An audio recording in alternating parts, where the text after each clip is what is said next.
Hello, and welcome to this week's episode of Young or Dumb. We have some new guests this week. Why don't you guys go ahead and introduce yourselves? Hi, ladies and gentlemen. I'm Jordan Arcilla. Wait, you have to say your position. Oh, and I'm a senior associate, internal audit. Hello, my name is Chad, and I am a audit associate at a smaller public accounting firm. Welcome to Young or Dumb. My name's Marianna, and I'm interested in learning a variety of topics. But the thing is, I'm not much of a reader. Join me as I interview a mix of people in different careers or topics to see if I'm just new to adulting and haven't learned this stuff yet, or if I should have known this information already. Thank you guys for that.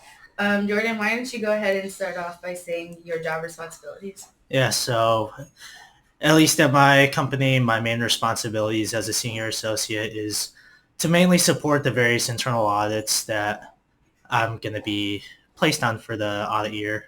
And at least my job is to mainly prepare a lot of the work papers and tasks that I'm going to be preparing, sit in on all of the meetings, make sure I take good detailed notes, and along with that, just interact with as many of the business contacts that I see and observe, and try to put my name out there, because I'm hoping that I'm there for a long time, and as I'm there, I can build better relationships not only with the business but also the people within my team. Yeah. So when you're auditing, what are you auditing? Like finances? What does that mean? Yeah, no. So for auditing, I'm sure Chad will get into it a little bit more, but for the finances, that's more of the external side. But at least for me, the thing that differentiates with internal is that we're basically auditing everything that the company works with, whether if it's operations, finances, even human resources. We look at everything within the company, and we just try to make sure that everything is going in a smooth operation. Very nice. And Chad, what are your job responsibilities? So my job responsibilities include, so I have depending on the week, we have different engagements, different clients. So going through, and basically what we do is we go through and we audit the financial statements. So we're in preparing also. So we go through and we have our different areas we're assigned to for the week. Mm-hmm. So it depends. A lot of time as a first year, I have lower risk areas. Mm-hmm. That so less important? Yeah, basically. They don't trust you? Not yet. It's getting there. Okay. So you just, this week we had I had accounts payable. Mm-hmm. So that's when a company, jeez, blanking. I took an accounting class, and that word sounds familiar. Yeah, it should. But I could not tell you the meaning. So accounts payable is what the company has to pay to other people. Okay. Like their bill? Yeah, so it's their bills. Okay. So the risk for that would be it's understated. So a lot of times, this week, I had to go through and test the cutoff procedures at year end. So their year end was December 31st. Mm-hmm. So we go through and make sure that they included everything that they should and didn't exclude anything. Oh, okay. So I guess it really depends on the week and what I'm assigned to. Yeah. That week. Do you have a specific one that you like the best? Right now, I'd say probably accounts payable. Okay. I've really been able to get into it and start to understand all the nuances and always learn more stuff. Very nice. Yeah. What education background do you guys have to get your positions? I had a bachelor's in accounting, and I also got my master's in accounting. How long was the master's? It was a 1-year master program, so just 30 credits. Nice. And Jordan? Yeah, I went through the same similar path as Chad. I got my bachelor's in accounting after 4 years, and then completed my master's in my 5th year. But at least for internal audit, they look for a lot of backgrounds within business as well.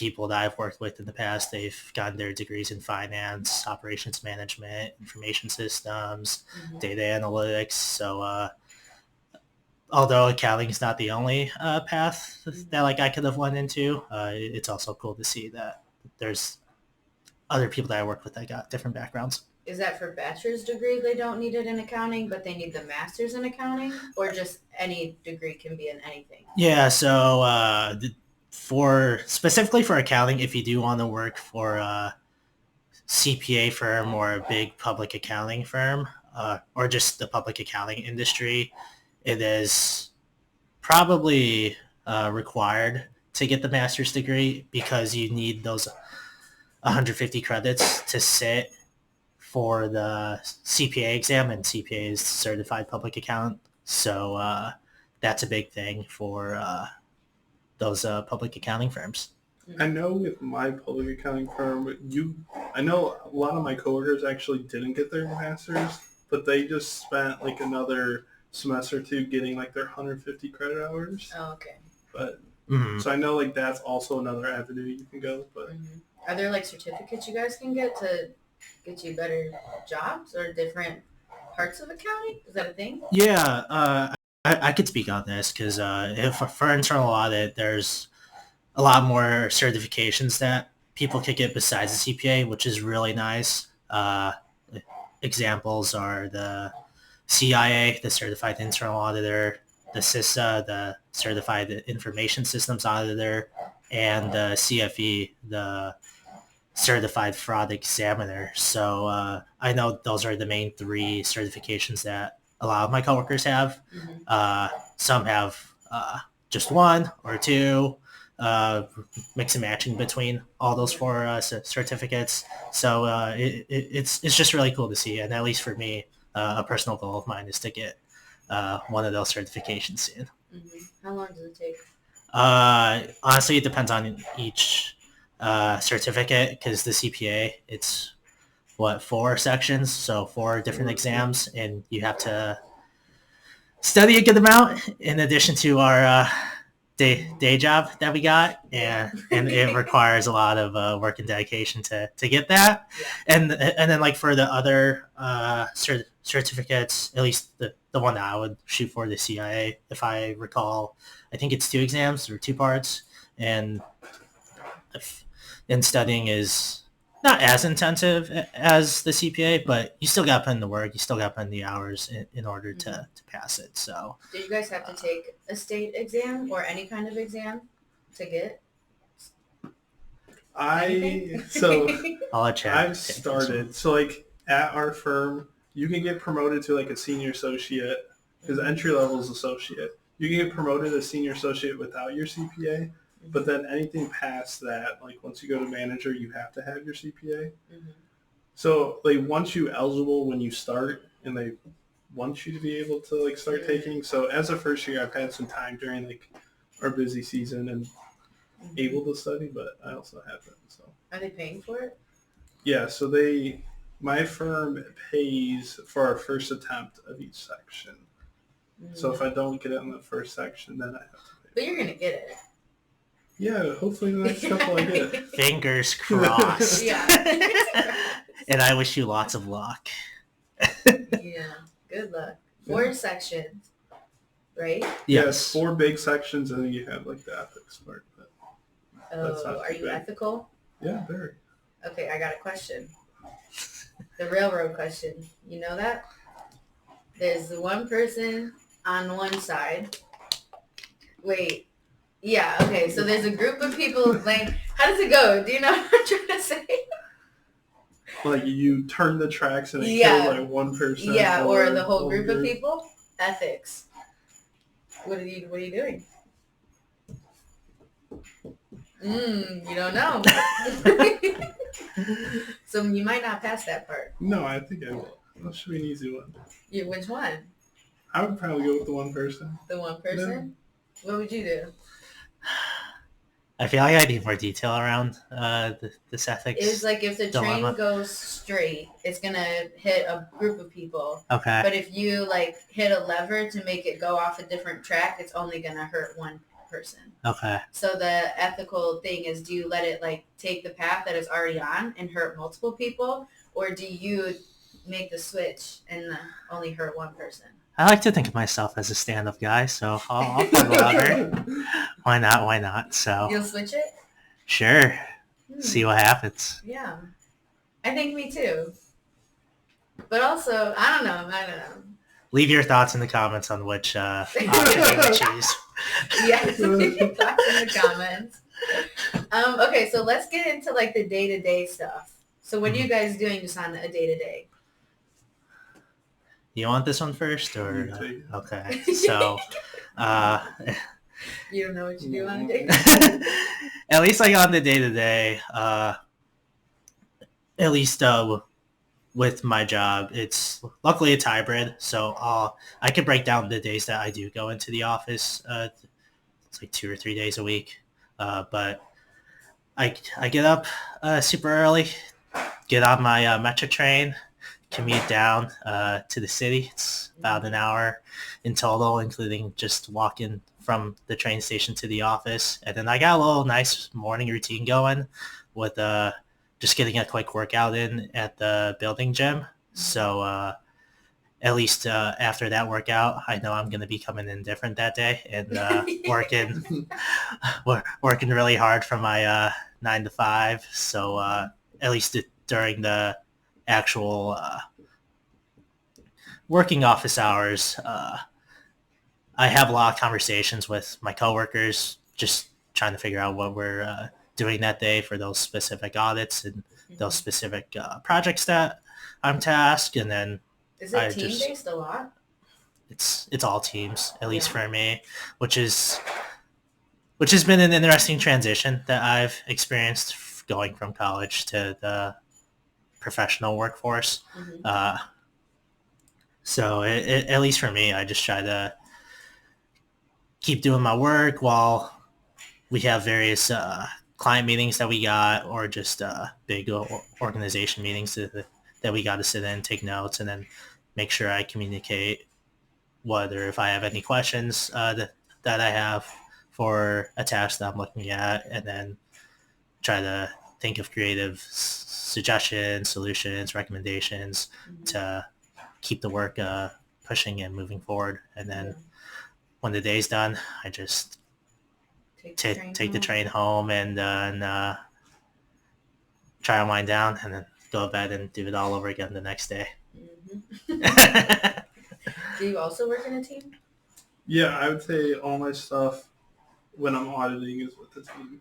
What are you doing that's team-based? Like, aren't you just looking at documents? So, like, are you all just looking at the same things? So, like, for me, I'll talk for me. I know a lot of the time we're looking at separate things. So we're looking at our own areas. And then after I'm done, of course, it's going to get reviewed by, like, an in-charge or a manager. They don't trust you. Yes. Yeah, we're working on that. So I would say, like, that's why it's a lot of team-based. And it's nice, like, when you're all together, because then if I have a question, I can run it off a lot of them. Because they have, like, more experience with our client.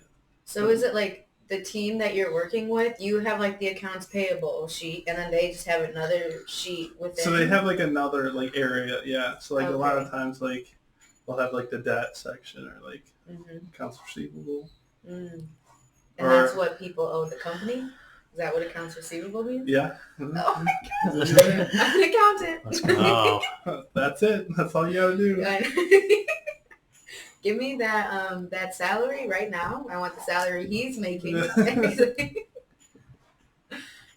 Cool. So is it a lot of emails or no? Yeah, I would say so. I get like about 20 to 50 a day.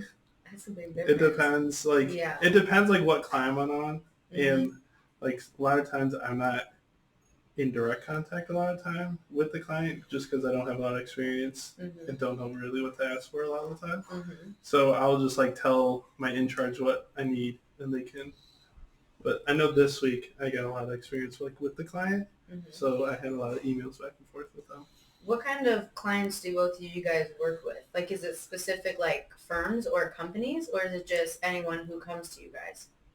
At my old public accounting job, it was big companies and bigger clients, typically Fortune 500 type companies that we were working with. Mhm. So those conversations and interactions can get super intense. But since I've transitioned over to my newer industry job, we mainly talk with folks within the various company departments. Mhm. I would say, what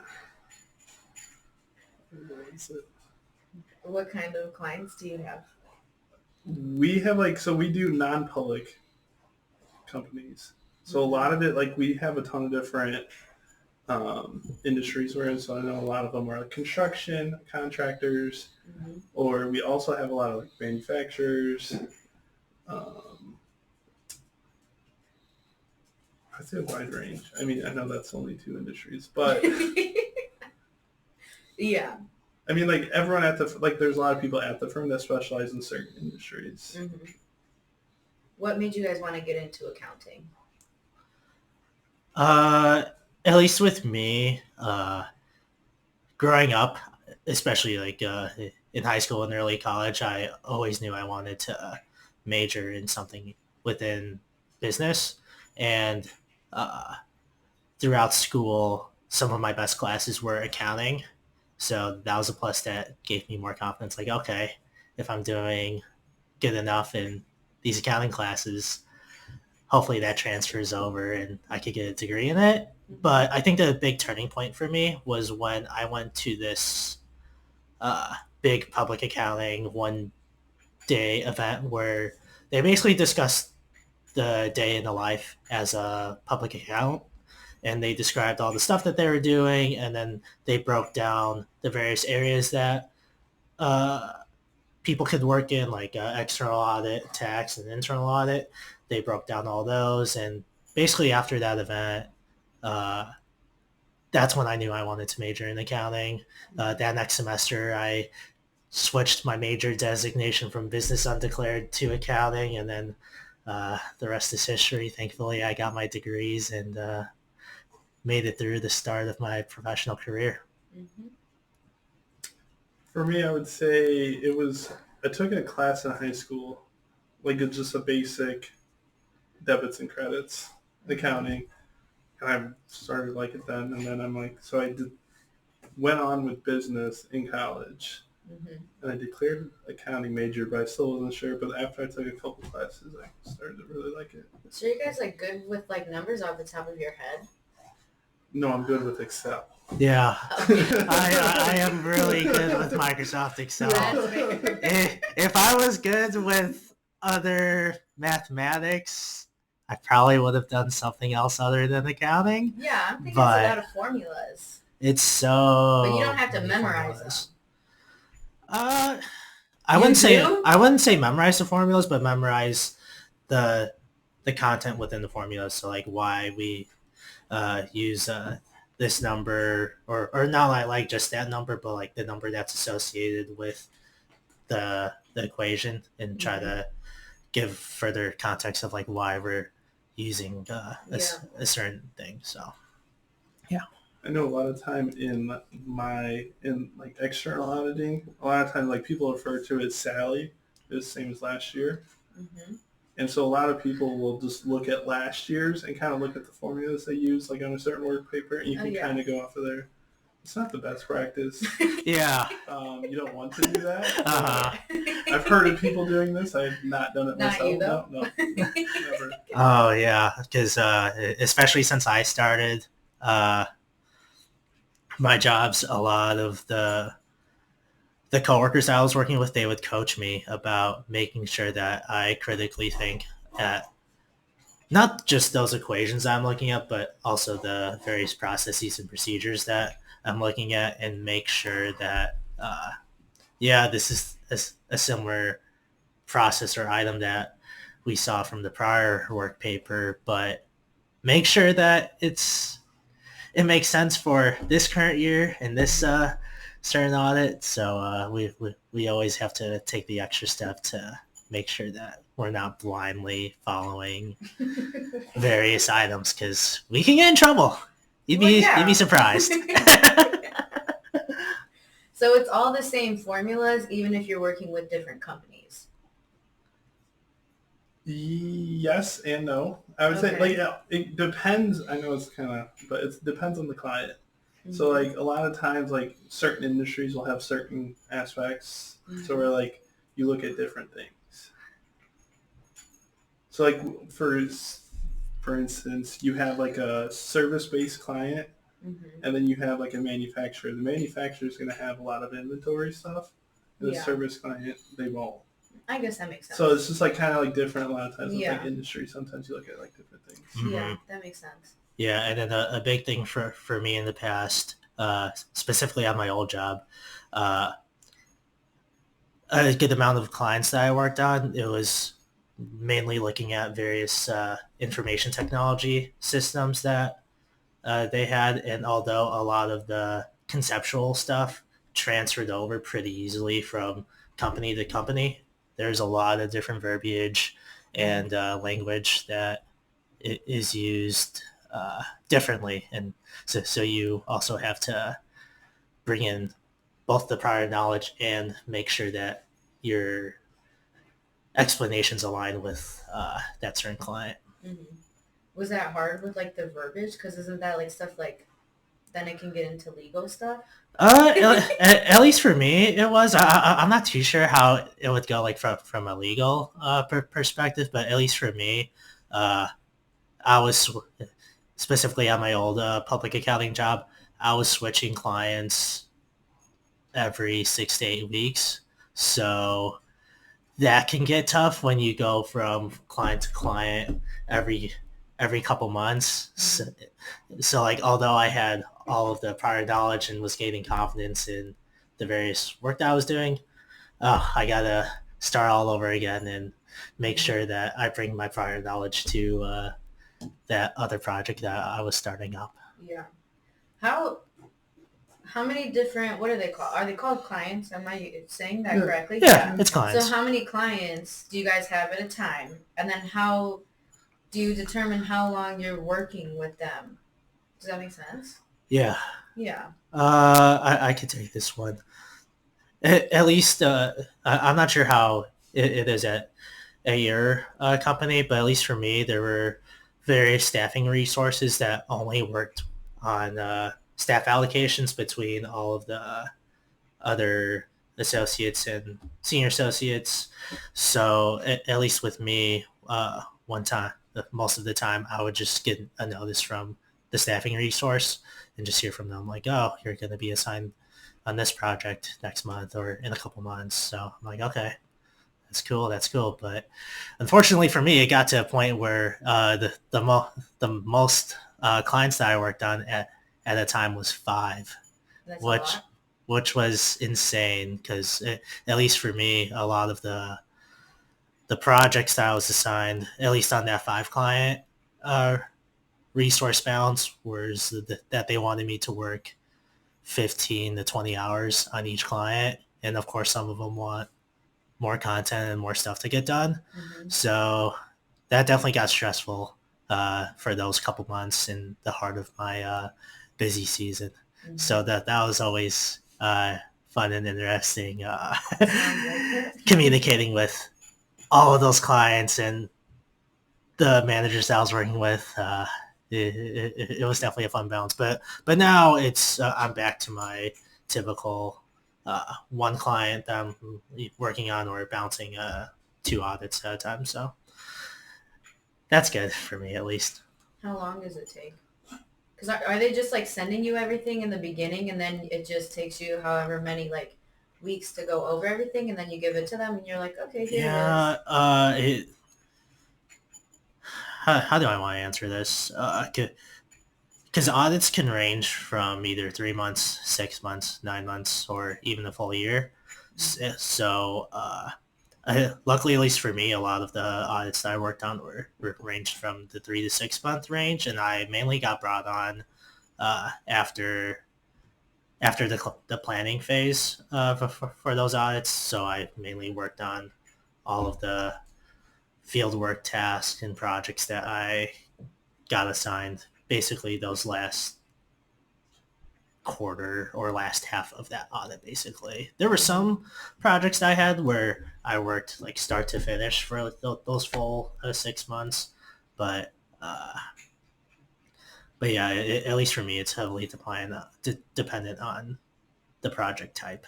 Mm-hmm. What about you? I would say for me, so a lot of times, like, we have our planning stage. So our busy season starts a couple weeks into January, and it goes until about the end of April. It's like when we stop. Like taxes. Yeah, but Yeah. I mean, But it's not taxes? I mean, ours, like a lot of like, so the reason why our clients have to have an audit by us, like audited financial statements from us, is because their bank. So a lot of times their bank, in order for the company to get their loan or money, they have to have like the audited financial statements. Okay. So a lot of their covenants, you have to have them done by a certain date. So our biggest one right now is April 30th. So it's coming up next week. So like 3 months. Yeah, so like... Nope, April is definitely the fourth month. Yep. So 4 months. So 4 months. But like, so we do a lot of our planning. We try to do it before year end. So we try to do it from Is planning like, just giving you the documents? yeah, so we get like kind of like the initial stuff out of the way. So like sometimes like we try to work through like up to September, let's say. And we try to like get audit like up until that point. That when we come to field work, we only have September to year end. Okay. So like we're doing like a smaller area. It doesn't work like that all the time, but we can always try to. But I would say like I only ever have really like one client at a time. For me as a first year, I'd say it's more of like basically we try to get our field work done in 1 week for most of our clients. It depends on the size and how many like subsidiaries they have. Like we have one of our biggest ones. We take like 3 to 4 weeks of field work to do, and it always depends on the client. If they can give you all your information you need up front, yeah, it always goes smoother. But that's never how it works. You always have to sit around and wait. So. Yeah. That's not bad. I thought it would be like multiple, where then you have to like remember all the numbers from each. Well, you have multiple. Yeah. But that's not bad. You know, Just so it's a lot one. of time like you're just trying to work through that one. Yeah. And then it kind of goes over to the next week a lot of time because sometimes the in charge is not able to review your work. So then you're in your next audit trying to go back and clear the comments. But a lot of times it's like what we do when we get home from work. It's then we'll go back to our other clients and work on our backlog. Yeah. So you guys aren't like tax accountants. Correct. So that's different. Very like different. what? Very. Why? Very. Why is it very different? I could try to take this one. Isn't it all like just reviewing stuff? Like if I give you my W-2, tax term, if I give you my Congratulations. W-2, shouldn't you be able to? It's okay. Just explain. Well, like the conceptual part is there, like the baseline understanding is there with there's a W-2 and W-2 form and the tax accounts review it and try to see if everything is correct based on the national standards and guidelines that those tax people have to follow. But there's also a lot of other forms and other documents of information that those tax accounts have to look at as well. And then like that I'm supposed to give them? No. Or is that on the back end? Mostly on the back end. Yeah, I would say on the back end. And like it changes for like businesses too. So like they're going to have a lot more, of course. But like as an individual, you'll have like, depends like what you have. But like W-2, like 1099s. Let me tell you this. I did my taxes myself this year. My first time. It was really easy. Like extremely easy. So I feel like I did it wrong because the way everyone talks about filling out taxes, they make it seem like this thing that should take hours. It maybe took me like half hour. And I use like a website, Yeah. but seriously, you think I did it wrong? No. I don't think so, because all those tax websites are extremely helpful and user friendly. Yeah. But also, at least on the company and client end, I feel like that's its own other entity when it comes to tax preparation and creation, because those companies, they have to follow all of these standards, not just within their specific state that they're located. They also have to follow federal guidelines, and on the federal level, they have their own forms. Or if you're on like the international company side of things, there's other international tax guidelines and standards and other forms that they have to complete, so that way they don't get fined by like the IRS and what other ever tax organizations that there are out there. So at least like on like a person to person level, just for like the everyday employee, I feel like it's not that bad. But on the company end, it's its own space. Yeah. Did you guys do your own taxes? I do. I do. Yeah. Yeah. I use my own website. You guys got some good money back? I didn't. I did, yes. You did? I didn't. It's kind of disappointing because last year I got way more. But last year I had like real estate stuff in it, and this year I didn't do real estate. Mm-hmm. I was hoping though to get some good money back. I would say this though, I owed money. They took that money out right away, but I still have not been paid. So what is that about? They want me to pay, but they don't want to pay me. Oh my god, that was crazy. I saw it too. Like the day I did it, they took out the $54 I owed. Luckily, I had it in my bank account. I thought that it was if it was more, I would have been like more mad, but it was only $54. I got $54. There you go. All of those dollars count. They really do. They really do. Let me tell you. Okay, so you guys don't do that. Sure. But like, if I asked for help, would you guys be able to like help me? Absolutely not. Oh, okay. I mean, like in some ways, you can kind of like follow like. Because I did have to take a tax class or two in school. Same. So I understand some, like it's not what I like to do, but I can conceptualize some stuff. So what part of your job do you like that's different than what you would be doing if you were a tax accountant? What is the difference between your accounting and tax accounting? And why you like it? Why you like yours? Yeah. I would say I like mine better because I get to get out of the office.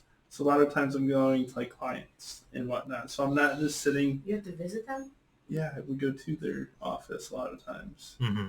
Just because it makes it easier when you're there. Because say if we're in our office and they're in their office, a lot of times they have jobs outside of their audits. So their people are going to bother them all day. But sometimes if we're there, we're a barrier. Yeah. And we can. And it's also easy to get a hold of them. You just walk to their office, like, we need this. Oh, it's not like an all-day meeting. It's like no. So we're in like their conference room a lot of the time, and like so then we're in like their building, and like it helps that they have like paper documents. We're there just to have that. Do a lot of companies still have paper documents? A lot of mine do. Don't. A lot of mine do. They're smaller, so. Mm-hmm. Yeah, when you get bigger, like they don't really, but a lot of ours still print out all their invoices and everything. So, I would not see your job as a traveling job. Yeah, I mean it depends on the client. Like some of our clients are across the, world. Yeah, across the world. You do not travel across the world. I do not. No, those were in office for it, but like we try with all of our local ones to go there. So like, it depends, but. I really like that aspect, and I like that I do something different almost every day.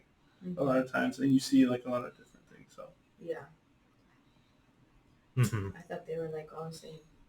No. Well, good thing I didn't have any questions. Well, I did have questions when I was doing my taxes, but I know you were both busy when I was doing them, so I didn't call. I didn't bother you guys, but that's good. Okay, so Jordan, you're a senior auditor. Yeah. Mm-hmm. So do you manage people? At least with me, at the current company that I'm at, I'm more of the main support auditor, or like the main support on the team, where I'm going to be the first one to prepare a lot of the work papers and then send those off to my managers for them to review. So at least on my end, at least what I'm going to do and hope to do in the future is at least interact with the various associates on my team. Right now, we only have one associate, but besides that, depending on the team size and all of that, my future plans would be to like help coach or interact with that first year associate a lot more to just help them get transitioned. Is that like training? Yeah, both training on just how the company operates, but also how the team operates too for all internal audit work.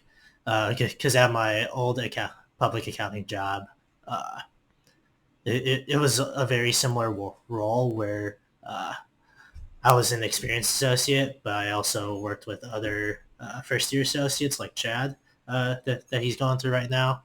So I would interact with them a lot, and then also too, a big thing that's been popular in more recent years within public accounting is the use of offshore centers or remote workers across the entire world. So those people on the senior associate end or experienced associate end, they worked with a lot of those offshore workers exclusively. Because like they had a lot of work assigned to them. Like you'd be really surprised with like how many work papers that they had. So you also had to like interact with all of those people as well, mostly through Zoom or Teams or whichever tool that the company uses. But at least for me, I would always be on various calls and send them messages throughout my day. So what, this is for both of you guys, what are your like dream accounting jobs? This is a hard question.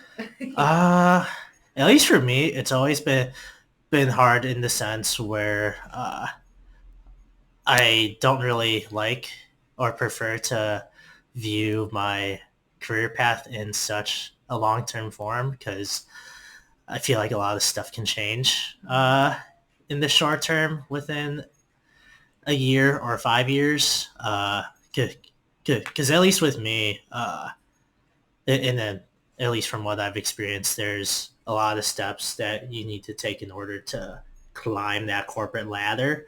So of course, ideally, I want to climb that corporate ladder all the way to the top. And at least for internal audit, the highest position that you could get is the chief audit executive. So that would be a really cool vision that I could obtain, but that's going to be like 15 or 20 years down the road. And at least for me, I don't know how long I really want to like work within internal audit. If I get there, great. But if not, I'm mainly focused on the day-to-day and just trying to enjoy the process throughout all of the work stuff that I have in front of me, and just make sure that I do my best for that specific instance. Are you going to beat around the bush like Jordan? Or are you going to say what? I mean, maybe. I would say, like, for me, I mean, it really depends on how the next couple of years go. Oh, my goodness.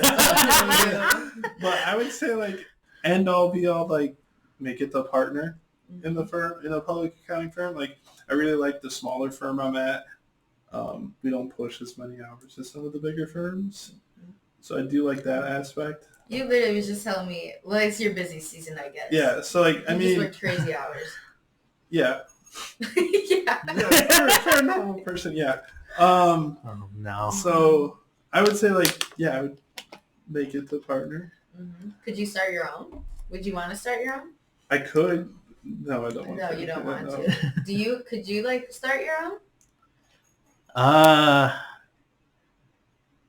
I'm sure like if I got my CPA, probably.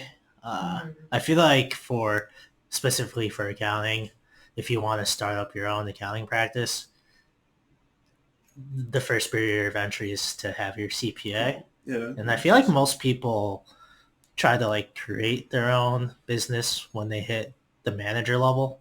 So like Yeah. what, 6 years, maybe 7 Yeah. years Well, after yeah. that they get various their 7 years of public accounting experience. I could be wrong, but you definitely need to get the experience first, just so that way you actually know what you're doing when you first try to launch it.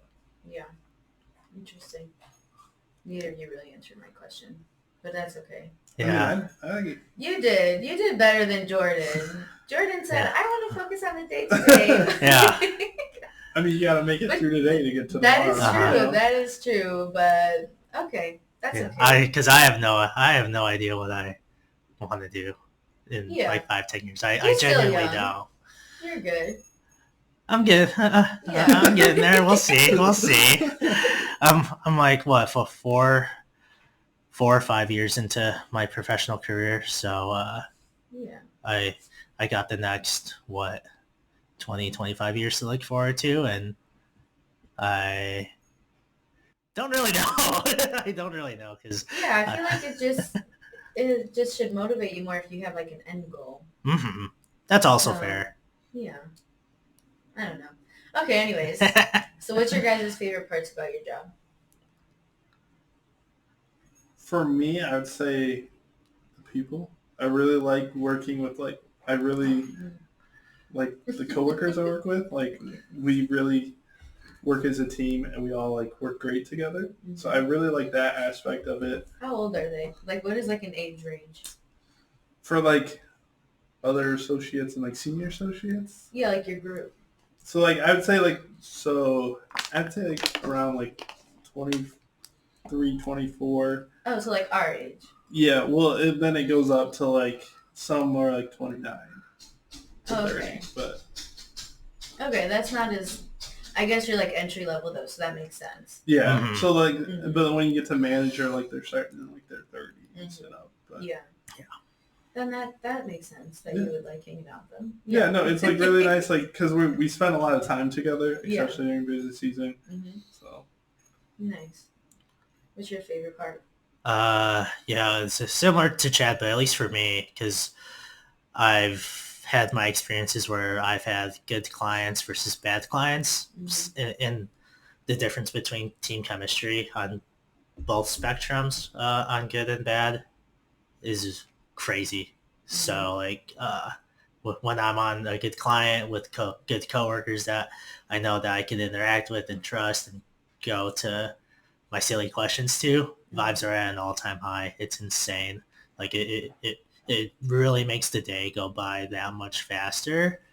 And luckily I've had instances where my coworkers were really nice to me and they're just really great to work with. And also on the social aspect, you just enjoy like those happy hours or work outings just that much more. Mm-hmm. What's your least favorite part? I really don't want to get fired for answering this question, but Yeah. I can go on this first, especially in public accounting, and I'd say this is the main reason why I left. It's the long hours, the long working hours that I had, and honestly, I feel like internal audit doesn't have it as bad compared to external audit and tax, because our busy season is prolonged. Like instead of like a 2 or 3 month sprint, it's spread out a little bit more to half the year. So instead of working crazy, 80, 90 hour busy seasons, we worked 50, 60, probably 70 hours at most. And I know for some clients and some teams, they did hit those crazy hour marks for me. And I know I went through some of that. And when I went through those lows, they were not fun. so at least for me, those long hours were just too crazy, and it got to a point where I'm like, okay, I think it's time. It's time. But now I'm satisfied that I made that decision. Good. What's your least favorite part? I was thinking hours, but I mean, we'll go something else. You could say the same thing if I that's mean- your least favorite part. I mean, it depends. I'm like, I would say more so my least favorite is like when you get a bad client. Mm-hmm. So a lot of times, like, they just don't give you any of the information you need, or they're just mean. Sometimes you deal with someone who's not nice. Mm-hmm. Seriously. So when you go and ask your question that's not the most intelligent question you've ever asked, they'll tell you straight to your face. Yeah, no. And make you feel like, oh, I shouldn't have asked that. Yeah, auditors get a really bad rap because typically when those key stakeholders hear the term auditor, they're just scared for their life for some reason, and we think we're just hunting them down and trying to grill them for every That's what I would mistake. think, yeah. But at least for me and how my team tries to frame it, we're mainly trying to help them be more efficient and make sure and try to help them get into the right path, so that way they don't get in trouble, and if they don't get in trouble, we don't get in trouble. So good, because I've seen it where those departments get in trouble based on various findings that we find, but we also get a lot of heat for it because that means more work on trying to like improve those findings and remediate them, and that's taking away from like the main audits that we got to work on for the year. So we're at least for me, I want to like truly help them instead of just thrill them. You be scared of me and Chad? Being audited? Yeah. Okay, last question before we get into trivia. What is some advice you guys would give future or people who want to be accountants? I can go if you want. Yeah. I'd say my advice would be ask questions and not be afraid to fail. Because a lot of times you could sit there looking at a work paper thinking you're going to figure whatever you're trying to do out, and you'll spend, say, like 20 minutes to a half hour, when if you ask the question, it would take 30 seconds. So a lot of times, like, just asking the question, but also, I mean, it can be very, you can get down on yourself when all you read is the negative stuff you're doing. Because all of our review comments and stuff we did wrong, it's never like, you did good on this, you know. So it's just like a lot of times, like, take your feedback and apply it to your future. Yeah. I think so. I would say that. That was good. I wasn't expecting that like motivation to come from you. Good things can happen sometimes. What's your advice? I feel like a big thing for me is to continuously learn and develop those soft skills, because we were touching upon this at the beginning of the podcast, but we do a lot of review and reading and analysis on various content, whether if it's looking at financial statements or with me looking at business operations and processes. But there's a lot more to that besides just reading and analyzing. There's a lot of communication skills that you need to build, various leadership strategies that people need to take in, because everyone interacts differently and people learn in different ways too. So at least for me, it's always important to build up those soft skills, so that way I could be a more rounded business professional. I forgot one other question. What's an uncommon fact in the accounting industry? Oh, I got one. For some reason, a lot of people think that accountants wear suits to the office every day. That is not true at all. Like what Chad is wearing, or like the quarter zip that I'm wearing, and then just put on some jeans or slacks. I'm ready to go. And then even with me, I could wear the shoes that I got in my shoe collection, like my Jordans and the Adidas and Nikes. I could rock What is those. that? Business casual? Yeah, business casual, smart casual, Smart casual. or like What's that? Is that the same thing? it's like more lax, kind of. Yeah. Kind of like this, basically. Oh. But yeah, and then polos are a big thing for the office environment too. At least at my company. At least so that way I could get out of wearing a dress shirt every day. That is uncommon. I would have thought you had to be fancy. Is that your uncommon fact? No. Do you have a different one? I would say I didn't know that there was a difference between all the different kinds of accountants. That's uncommon to me, but No, I definitely agree. Like, there's so much you can do, Mhm. like different things. Like, we even touch on some of the aspects that some people do. Mhm. I'd say like there's just a lot of different avenues, but for an uncommon fact, busy season is not that bad. Are you sure? Are you sure? Do you How many hours want to retake that one?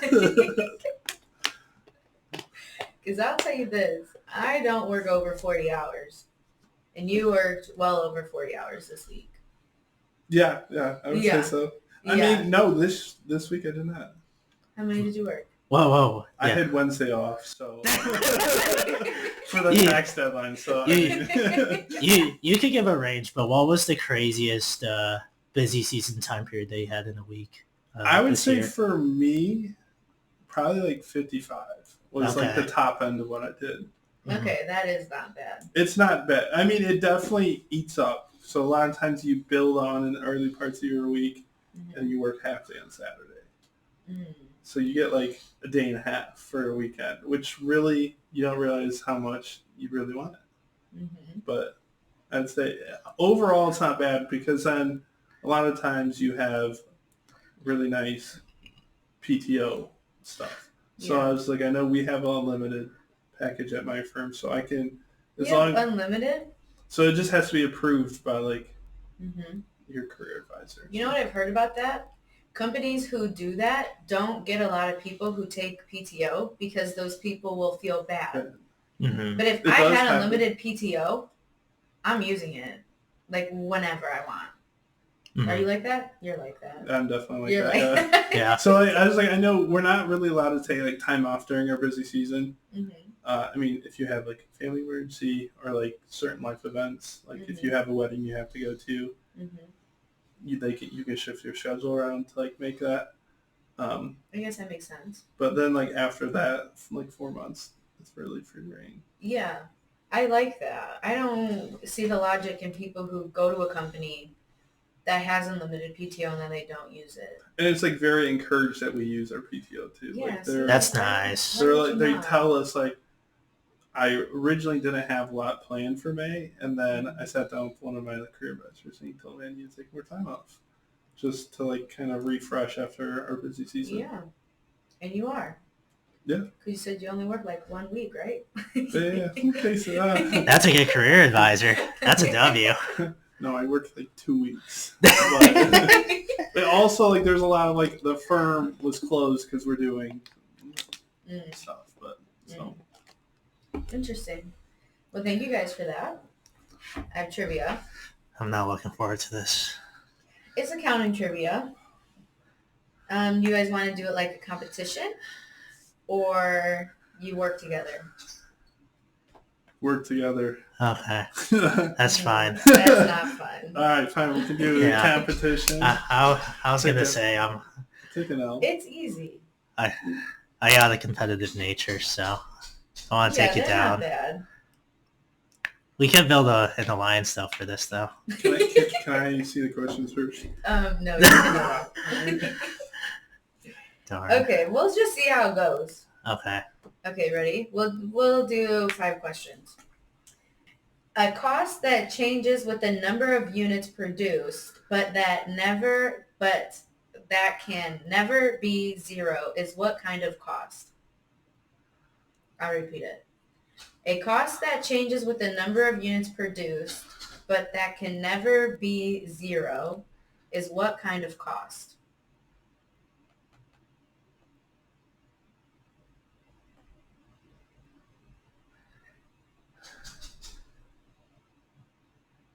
An unrealized cost? I don't know. Dude, you're kind of bad at this. This is why I chose internal audit. You have a guess? Pass. Okay. You don't even want to take a random guess? No. No. Mixed cost. I mean, I should have. This one's easy. I would know this one. So it's really easy. Yeah. Oh, okay. Yes, it's really easy. What are resources owned by a business called? Assets. There you go. That's 2. Nice. Okay. We'll see. 2. We'll just do one more because you guys are struggling. Thank That's you. rude. What is the normal? We have to do 5 because it's just like a good number, It's okay. Because then you could Come back. Yeah. Okay. What is the normal balance for an expense account? Debit. Mm-hmm. I really thought that he was going to be doing better than you. I don't. I don't look at these income statements and financial statement stuff. Is that what this is? Yeah. Should I find a different thing? No. No, it's great. So that's all I have. Do you guys have anything else you want to mention before we go ahead? Audience, add me on LinkedIn, Jordan Arcilla. I'm always looking for expanding my network, so feel free to add me. Tag his LinkedIn below. You don't want people to find you on LinkedIn? I mean, sure. I don't know my LinkedIn info. Is it just... You just look up your name. Yeah, I That's also it. have his LinkedIn that I will tag below. Yeah, Chad Canaday. There we go. Yeah. Thank you guys for coming. I appreciate it. This was fun. And I learned a lot from you guys. Thanks for having us. Yeah, no, Yes. I appreciate you having us. Thank you for listening to this episode of Young or Dumb. I hope you enjoyed the subject and learned something new. Stick around and listen to another episode after you subscribe. And remember, be happy and be chill.